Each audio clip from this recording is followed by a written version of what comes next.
Assalamualaikum warahmatullahi wabarakatuh. Perkenalkan, nama saya Husni Herni, NIM 1912111625, kelas 2C, Prodi S1 Keperawatan dari Stikes Merci Bakti Jaya Padang. Di sini saya akan menampilkan PPT Anatomi Fisiologi Sistem Hematologi. Hematologi, ilmu yang mempelajari tentang darah serta jaringan yang membentuk darah. Darah merupakan jaringan berbentuk cairan yang terdiri dari dua bagian besar, yaitu plasma darah dan bagian korpuskul. Fungsi darah. Secara garis besar, fungsi utama darah adalah sebagai berikut. Yang pertama, sebagai zat pengangkut atau sebagai transportasi.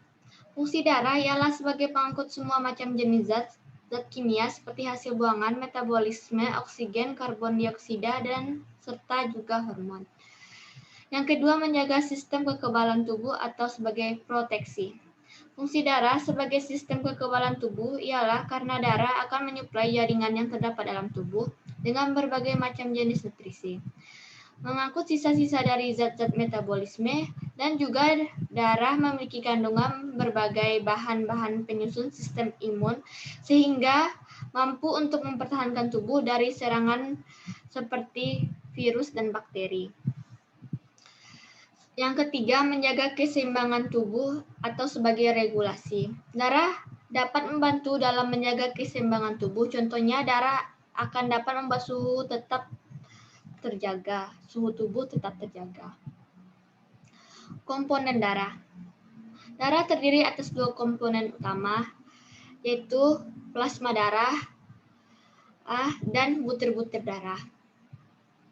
Butir-butir darah ini terdiri atas 3 elemen, yaitu eritrosit atau sel darah merah, leukosit sel darah putih, dan trombosit kepingan darah. Plasma darah. Plasma darah merupakan bagian terbesar dari darah itu sendiri. Plasma darah berwarna kekuningan yang bertugas membawa sel darah. Plasma darah mengandung protein-protein penting seperti fibrinogen, globulin, albumin, dan lipoprotein. Fungsi plasma darah yang pertama sebagai pelarut bahan-bahan kimia. Yang kedua, membawa mineral-mineral terlarut seperti glukosa, asam amino, vitamin, karbon dioksida, dan bahan buangan lain. Yang ketiga, menyebarkan panas dari organ yang lebih hangat ke organ yang lebih dingin. Dan yang keempat, menjaga keseimbangan antara cairan di dalam sel dan cairan di luar sel. Eritrosit atau sel darah merah. Sel darah merah merupakan cairan bikonkaf dengan diameter sekitar 7 mikron. Warna kuning kemerah-merahan karena di dalamnya mengandung suatu zat yang disebut hemoglobin. Komponen eritrosit adalah membran eritrosit, sistem enzim G6PD. Hemoglobin yang terdiri atas heme dan globin. Jumlah eritrosit normal pada orang dewasa kira-kira 11,5 sampai 15 gram dalam 100 cc darah. Sel darah merah memiliki bermacam antigen, yaitu antigen A, B, dan O, serta antigen RH. Fungsi dari sel darah merah adalah yang pertama, mentransfer oksigen ke jaringan melalui pengikatan hemoglobin terhadap oksigen. Yang kedua, mentransfer karbon dioksida ke paru-paru melalui pengikatan hemoglobin plus karbon dioksida sebagian lagi dalam bentuk ion bikarbonat. Yang ketiga, berperan dalam pengaturan pH darah karena ion bikarbonat dalam hemoglobin merupakan buffer asam basah. Pembentukan atau produksi sel darah merah. Eritropoiesis adalah proses pembuatan eritrosit. Pada janin dan bayi, proses ini berlangsung di limfa dan sumsum tulang. Tetapi pada orang dewasa terbatas hanya pada sumsum tulang. Leukosit atau sel darah putih mempunyai macam-macam inti sel sehingga ia dapat dibedakan menurut inti selnya serta warna bening atau tidak berwarna. Sel darah putih dibentuk di sumsum tulang dari sel-sel bakal. Jenis-jenis dari golongan sel ini adalah golongan yang tidak bergranula, yaitu limfosit T dan B, monosit dan makrofag, serta golongan yang bergranula yaitu eosinofil, basofil, dan neutrofil. Fungsi sel darah putih adalah membunuh kuman dan memakan bibit penyakit, bakteri yang masuk ke dalam tubuh dan mengangkut atau membawa zat lemak dari dinding usus melalui limfa terus ke pembuluh darah. Jenis-jenis sel darah putih. Jenis-jenis sel darah putih terbagi menjadi dua, yaitu agranulosit. Agranulosit memiliki granula kecil di dalam protoplasma, memiliki diameter 10-12 mikron. Agranulosit dibagi menjadi 3 jenis berdasarkan pewarnaannya, yaitu yang pertama neutrofil, eosinofil, dan basofil. Selanjutnya granulosita. Granulosita terbagi menjadi dua, yaitu limfosit yang pertama. Limfosit memiliki nukleus besar, nukleus bare, bulat dengan menempati sebagian besar sel limfosit berkembang dalam jaringan limfe. Limfosit terbagi menjadi limfosit T dan limfosit B.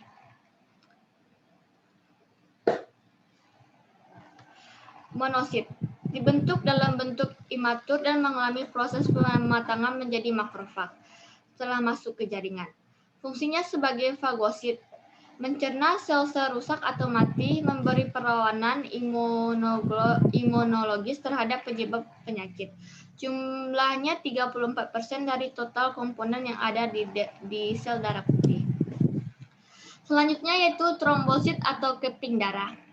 Trombosit adalah bagian dari beberapa sel-sel besar dalam sumsum tulang yang terbentuk cakram bulat, oval, bikonveks, tidak berinti, dan hidup sekitar 10 hari. Trombosit berperan penting dalam pembentukan bekuan darah. Fungsi lain dalam trombosit yaitu untuk mengubah bentuk dan kualitas setelah berkaitan dengan pembuluh darah yang cedera. Pembentukan atau produksi trombosit. Trombosit berasal dari sel megakarosis yang pecah menjadi bagian kecil yang disebut platelet atau trombosit.